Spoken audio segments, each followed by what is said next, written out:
وہ اسمبلی جس میں بلوچستان کو چھوڑیں لیکن پاکستان سے جو ہے 336 ایک اگر نکالیں 335 تو لوگ تو ہوں گے اس میں. کیا ان کو بلوچستان کی احساس محرومی یا بلوچستان میں ہونے والی زیادتیاں نظر نہیں آ رہی؟ ان کو یہ نظر نہیں آ رہا کہ کیئر ٹیکر کے حکومت کے دوران یہاں پر جو بچیوں پر جو لاٹھی چارج ہوئی آپ خود اس کے چشمدید گواہ ہیں. اس پر بحث نہیں ہو سکتی. بلوچستان کے مسئلے کو کس طرح حل کون کرے گا؟ یہ پارلیمنٹیرین کرے گا، یہ پارلیمنٹ کرے گا، یہ حکومت کرے گی. جب ان اداروں میں بیٹھ آپ بحث نہیں کر سکتے، اس پر بات نہیں کر سکتے، تو پھر اس کرسی پر بیٹھنا یا کیفیٹیریا میں جا کے ہم نے چائے کے گھونٹ لینا اور ہنسی مذاق کرنا، اس لیے تو میرے لوگوں نے مجھے وہاں نہیں بھیجا تھا. تو یہ آپ کی پارٹی کا ایک اصولی فیصلہ ہے کہ قومی اسمبلی میں نہیں آپ پارٹی کا فیصلہ نہیں ہے. میں اس کی وضاحت کرنا چاہوں کیونکہ میں نے پارٹی کو بھی اس میں اعتماد میں نہیں لیا ہے.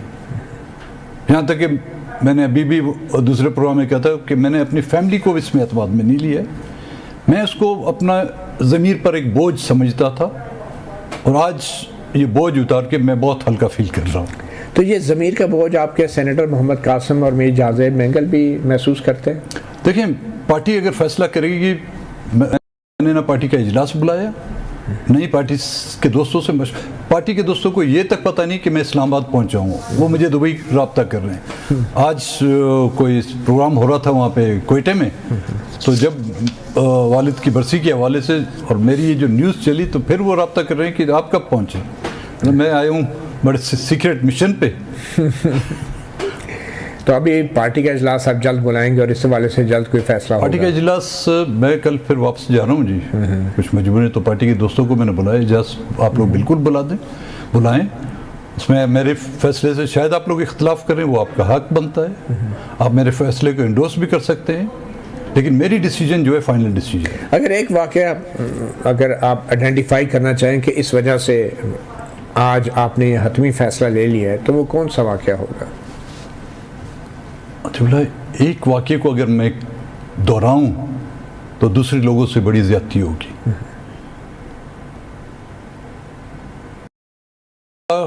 کسی مہینے کا کوئی ایک دن بتائیں جس میں ہمارے لوگوں کے خلاف پہ جو ہے زیادتیاں نہیں ہوئی ہیں.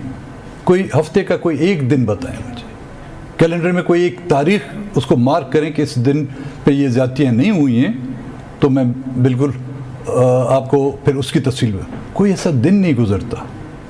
لیکن اہمیت اس بلوچستان کی ہم نے دیکھی جی. پارلیمنٹ میں رہ چکا ہوں گزشتہ جو 2018 کا. میں نے اردو میں بات کر رہا تھا. میں نے ہاں یہ ہوتا کہ جو میں بلوچی میں بات کرتا یا برائی میں بات کرتا ان کو سمجھ میں نہیں آتی. اردو میں جب بات کرتا تھا وہ باتیں ان کو ناگوار گزرتی تھی، اور اس وقت مجھے کہا جاتا تھا کہ جی آپ ایسی باتیں کریں گے تو آگے آپ کو الیکشن میں موقع نہیں دیا جائے گا. تو اس دفعہ آپ کو موقع دیا گیا؟ دیکھیں ایسا موقع دیا کہ وہ ایسے موقع بار بار نہیں آتے. نہیں پھر بھی آپ کو لگتا ہے کہ آپ کو جتایا گیا؟ ہرایا گیا، مجھے جتایا نہیں گیا. مطلب لیکن پھر بھی میں نے صرف مجھے نہیں، ہماری پارٹی کو جی. ہاں میں آپ کی بات کر رہا ہوں. تو آپ تو جیتے نا، آپ کو جتایا تو نہیں گیا. کوشش تو انہوں نے بہت کی. مارجن اتنا زیادہ تھا، 65,000 ووٹ بلوچستان کے علاقے سے لینا آسان نہیں. اور ہماری علاقہ دور دراز علاقہ ایک حلقہ جو ہے 36,000 40,000 اسکوائر کلومیٹر ہے. ہم دن رات ایک کر کے لوگوں کی منتیں کرتے ہیں کہ جی آپ ہمیں منتخب کر کے لائیں، آپ کے مسئلے جو ہے وہاں پر ہم زیر بحث لائیں گے. حل اپنی جگہ پر سٹیج وائز ہوتا ہے. پہلے آپ ان کو بتاتے ہیں، ان کو سمجھاتے ہیں، اگر ان کو سمجھ آئی تو پھر وہ حل ہوتے ہیں. جب وہ سننے کے لیے تیار نہیں، کون؟ ریاست، پولیٹیکل پارٹیاں. لیکن پارلیمنٹ کے اندر بطور ایم این اے کیا آپ ریاست کو سناتے ہیں یا آپ حکمران اور حکومت کو سناتے ہیں؟ یہ سب ہمارے اس ریاست کے حصے ہیں نا. میں میڈیا کو بھی سناتا ہوں، ماں سوائے چند ایک میڈیا پرسنس کی. آپ مجھے بتائیں بلوچستان کا مسئلہ کتن کو سمجھ میں آ رہا ہے؟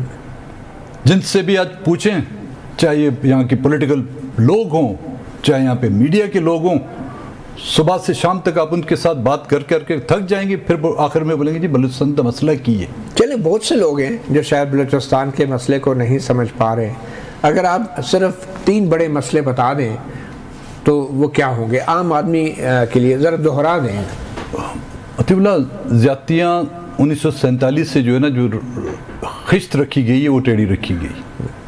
بنیادی اینٹ جب آپ ٹیڑھی رکھیں گے تو اس عمارت کو جتنا آپ اونچا لے جائیں گے اور جتنی خوبصورتی اس میں لیں گے اس میں وہ جھکاؤ ضرور رہے گا۔ وہ اینٹ کیا ہے؟ وہ اینٹ یہ ہے کہ پہلے دن بلوچستان کی لوگوں کی منزی اور منشا کے مخالف شامل کیا گیا، ہمارے لوگوں نے کچھ نے اس کو تسلیم کیا، کئیوں نے ان کو تسلیم نہیں کیا۔ کیا شامل کیا گیا؟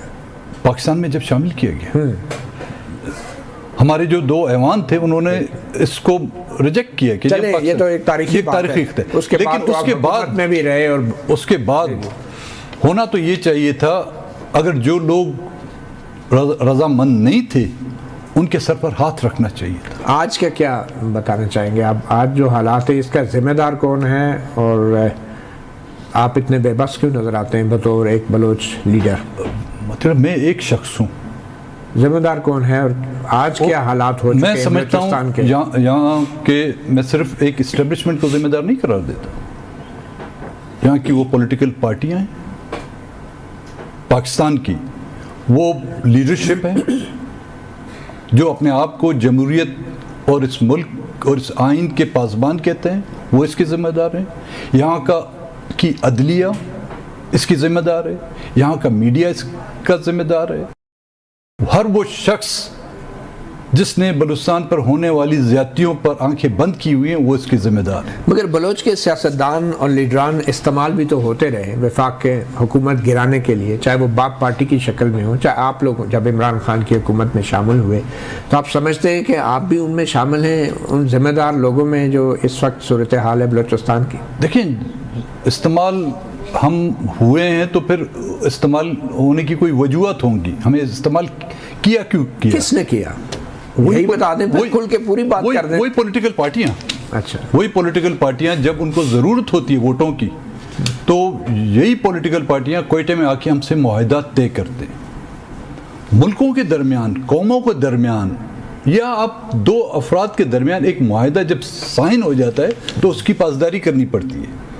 ہمارے ساتھ آ کے معاہدہ طے کر لیتے ہیں جب ان کی ضرورت ہوتی ہے، جب ان کی ضرورت بائی الیکشن میں جب وہ نمبرز پورے ہو جاتے ہیں تو آنکھیں وہ بند کر لیتے ہیں، جب حکومت گرانے کا وقت آتا ہے تو پھر بھی وہ ہم سے معاہدہ کرتے ہیں کہ جی آپ کے مسئلے حل کریں گے، جب وہ مرحلہ ختم ہو جاتا ہے تو پھر وہ آنکھیں پھیر دیتے ہیں۔ آپ نے کئی بار دھوکہ کھایا ہے مینگل صاحب؟ ہاں جی، دھوکہ بہت کھایا ہے، ہم کاش کہ ان کی طرح HSN میں پڑھے ہوتے، ہم باہر ممالک میں پڑھے ہوتے، ان کی یہ چالاکی ہم جانتے اور ان کے ماحول میں ہم بلے ہوتے تو شاید ہم دھوکہ نہ کھاتے۔ اور یہ آخری بار ہے میری طرف سے تو آخری بار ہے۔ اس کے بعد کیا حکمت عملی ہوگی آپ کی؟ عطیہ اللہ جا کے اپنے لوگوں میں بیٹھیں گے، ان کو سمجھانے کی کوشش کریں گے کہ یہ جو بھینس نہیں ہے، بیل نہیں ہے جس کے ہم سامنے ہم بین بجا رہے تھے، اس سے اسپینش بل، اس کے سامنے بین بجائے گا وہ ٹکر ہی مارے گا آپ کو، وہ ریڈ ہیرنگ۔ جا بٹ آپ کیوں سمجھتے ہیں کہ محمود خان اچکزئی جو ہیں وہ اسمبلی میں رہ کے کوئی غلطی کر رہے ہیں؟ یہ ان کا اپنا فیصلہ ہے، باقی جتنے بھی بلوچ لیڈر ہیں وہ سب غلطی پہ ہو سکتے ہیں، اور ایک اختر مینگل جو ہے قومی اسمبلی سے استعفیٰ دے کے درست فیصلہ کر رہا ہے۔ ان کا شاید صبر کا پیمانہ مجھ سے زیادہ بہتر ہے، میں شاید نہ صبرا ہوں، لیکن میری یہ ناصبری اور یہ اعتماد کا چکنا چور ہونا نا وہ بھی بے معنی نہیں ہے، اس کے پیچھے بھی وہ حالات ہیں ہے جس نے مجھے اس سٹیج پر لا کے پہنچایا۔ تو اب یہ جو بلوچستان کے اندر اس وقت حالات ہیں، ان میں سب سے زیادہ خطرناک رجحان کیا ہے جو بطور ایک بلوچ سیاستدان آپ کو نظر آ رہا ہے؟ ہمارا بلوچستان کا اب اباؤٹ 75%